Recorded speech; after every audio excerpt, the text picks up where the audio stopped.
Fala pessoal, beleza? Dando prosseguimento à minha série de resumos para os meus alunos do cursinho, o resumo de hoje será sobre o período regencial. Para começar, o que seria uma regência? Regência nada mais é do que uma espécie de governo tampão. Por motivos óbvios, não existe vacância de poder. O poder sempre será ocupado de alguma maneira. E para isso, a figura do regente será essencial para este período histórico do nosso país, correto? Após a abdicação de Dom Pedro I e o fim do primeiro reinado, Dom Pedro parte para Portugal e deixa o seu filho de apenas 5 anos aqui no Brasil para dar continuidade ao seu governo, certo? Entretanto, quando houve essa abdicação, o parlamento não estava em funcionamento, ou seja, ele não poderia escolher a regência permanente. Neste primeiro momento, nós temos o estabelecimento de uma regência provisória, que durou apenas 3 meses, certo? Quando o parlamento reuniu-se, aí sim, seguindo os ditames processuais, nós temos a instituição da regência permanente, certo? Mais precisamente, uma regência trina, uma regência composta por 3 pessoas, em especial Francisco de Lima e Silva, João Braulio Muniz e José da Costa Carvalho. Legal? Então, a partir desta regência, o governo imperial terá o seu prosseguimento. Além disso, o grupo liberal, que trabalhou bastante para o fim do primeiro reinado e contra o imperador, possuía neste momento um grande poder. Eles possuíam formas de realizar articulações dentro do Estado brasileiro. Então, ideias antigas poderiam vir à tona neste momento. Era um momento muito frutífero para isso. Era um momento muito interessante para pôr essas medidas em prática, correto? Então, a partir deste momento, em 1834, nós temos o ato adicional, que era uma espécie de reforma da Constituição de 1824. Tá bem? Tudo certo? Então, esta reforma será uma grande jogada dos liberais para a colocação de suas ideias no jogo político. Por exemplo, nós temos a autonomia das províncias, nós temos essa descentralização do poder, nós temos a criação de assembleias legislativas, temos o presidente de província, temos questões ligadas ao comércio, aos impostos, questões tributárias, temos a criação de uma força coercitiva, uma força policial pelas províncias, certo? E nós temos a participação das mais diversas localidades neste arranjo federativo. Ou seja, a partir dessa autonomia, os estados poderiam compor a construção do Estado brasileiro. Poderiam fazer parte da organização política do Estado como um todo, correto? Então, neste primeiro momento, nós temos esse tipo de ideia. Além disso, temos a proposta de fim do poder moderador e fim do Conselho de Estado. Todavia, como não se pode ter tudo quando se trata de política, apenas algumas dessas medidas foram aprovadas. Por exemplo, o poder moderador continuou, certo? O Conselho de Estado foi extinto. Nós tivemos as assembleias, os presidentes de província, nós tivemos a manutenção do cargo de senador vitalício, ou seja, o senador só perdia o cargo após a sua morte.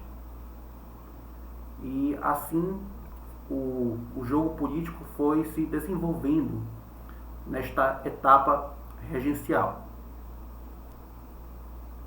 Na questão do judiciário, nós temos o juiz de paz, que era uma pessoa que poderia se candidatar a este cargo, sendo que cumprisse os requisitos de eleitor. Ou seja, ele deveria ser um homem, deveria ter mais de 25 anos, deveria ser católico e deveria possuir uma certa quantidade de renda para poder se candidatar ao cargo de juiz de paz. Na questão do júri, nós temos o júri de denúncia e o júri de sentença. E esses júris, ambos eram escolhidos a partir de um sorteio entre os eleitores. Então você pode perceber que o indivíduo capacitado, ou melhor dizendo, o cidadão capacitado para a função de eleitor, ele tinha uma certa influência neste jogo político a partir dessas ideias liberais. Legal? Entretanto, nesse período, nós temos também a participação do Partido Conservador, certo?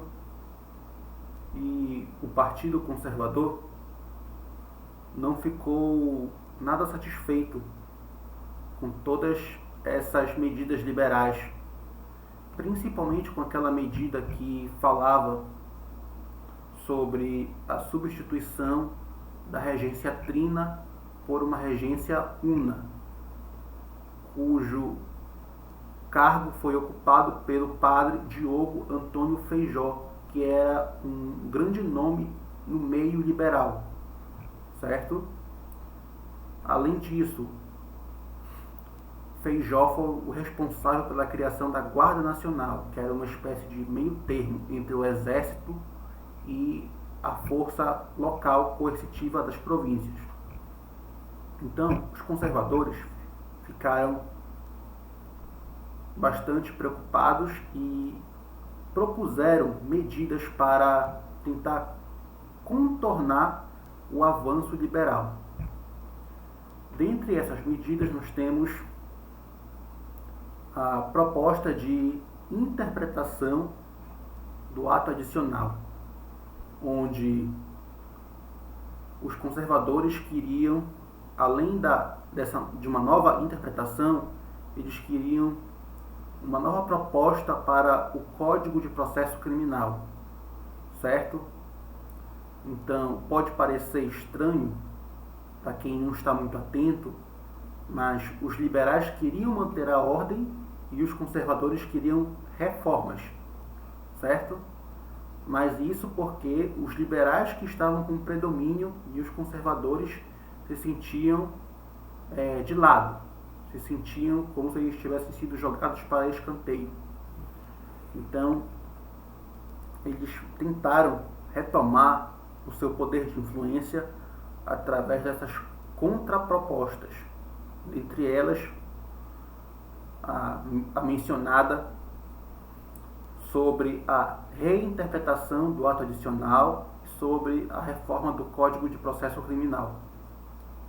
A interpretação foi aprovada em 1840 e o novo código foi aprovado em 1841.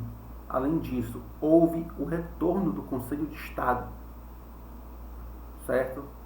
E com essa nova medida, o poder local adquirido pelos juízes de paz é esvaziado a partir de agora para o indivíduo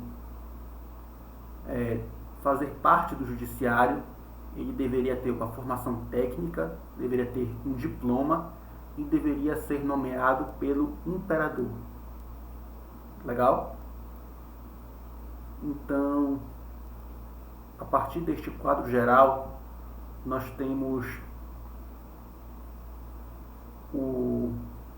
a plena capacidade para entender como se davam essas disputas políticas, esses conflitos, essas questões que são importantíssimas para que o aluno Enem tenha a capacidade de responder de maneira adequada aos itens propostos pela prova, certo? O aluno Enem deve entender como esses mecanismos institucionais que regem os sistemas políticos de cada época, como esses sistemas funcionavam a partir desses mecanismos, dessas trocas de poder, cargos, influência, etc. Entretanto, além dessas questões, outra questão é fundamental para entendermos o período regencial.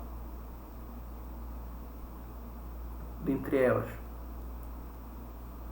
a questão das revoltas populares ocorridas nos mais diversos estados, ou melhor, nas mais diversas províncias.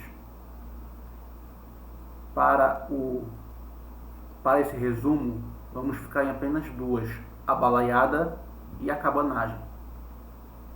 Essas revoltas possuem algumas características. Dentre elas, a forte presença de uma categoria social conhecida como homens pobres e livres, certo? E é muito importante que o aluno não confunda essa categoria com a categoria de escravos, ok? Eram categorias distintas, embora pela questão da cor de pele, alguns homens livres poderiam ser confundidos, poderiam ser cooptados por capatazes de fazendeiros para o trabalho escravo, mas isso é uma questão para outro momento. Então, esses homens pobres e livres, eles reivindicavam melhores condições de vida, reivindicavam trabalho digno, eles queriam ter paz, queriam ter harmonia, queriam ter o seu sustento, enfim, queriam viver uma vida tranquila a partir do seu trabalho. Outra reclamação, eles alegavam que o comércio era tomado por portugueses e que esses mesmos portugueses não geravam emprego para os brasileiros, mas apenas para outros portugueses. Além disso, a questão do recrutamento forçado pelo exército. Esses homens alegavam que, a partir deste recrutamento, eles ficavam longe de suas famílias, longe da sua rotina diária, além das questões de maltrato durante o processo e a baixa remuneração. Ou seja, o indivíduo era recrutado, ficava sem poder sustentar a sua família, sendo que sem o recrutamento o trabalho era escasso. Então, a partir daí você pode imaginar o quão ruim era essa situação. Mas, à primeira vista, você pode pensar, esses homens eram meros trabalhadores, braçais, não tinham conhecimento. No muito pelo contrário, como bem demonstra os homens da balaiada. Movimento este ocorrido no Maranhão, capitaneado por Raimundo Gomes, onde o nome do movimento faz alusão a um objeto artesanal produzido naquela província, uma espécie de cesto, certo? De palha, que aqueles homens produziam, que era conhecido como balaio. Então, por isso, o nome da revolta, a revolta da balaiada. Em certo momento, as autoridades locais prendem o irmão de Raimundo, mais alguns de seus funcionários. Raimundo, revoltado com essa prisão arbitrária e revoltado com as autoridades locais, empreende um resgate e liberta seu irmão e os seus funcionários, juntamente com mais 9 homens. A partir daí temos o início do movimento. No auge, ele reuniu em torno de 10.000 homens consigo, enfrentando as autoridades e as tropas centrais, certo? Além disso, ele queria que a Constituição fosse cumprida, queria que o presidente da província fosse destituído e o comando fosse repassado ao vice-presidente, e queria o cumprimento das leis. Ou seja, eram homens que possuíam o conhecimento da realidade política de sua época, correto? Para resolver a questão e por fim a esse movimento revoltoso, o Império enviou Luís da Lima e Silva, o futuro Duque de Caxias, para empreender uma operação militar e resolver a questão de uma vez por todas. Ele obtém êxito, ele conquista a cidade de Caxias, uma cidade lá no Maranhão, e põe fim a essa revolta de maneira definitiva. Por conta disto, ele ganha o título nobiliárquico de Barão de Caxias, em referência à cidade recuperada. Além da balaiada, nós temos a cabanagem, ocorrida no Grão-Pará, de 1835 a 1840.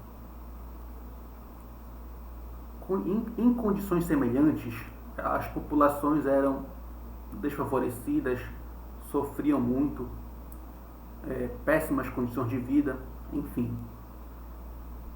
E, além disso, as pessoas não conseguiam se identificar com o presidente. Elas falavam: poxa, eu estou aqui no norte, como é que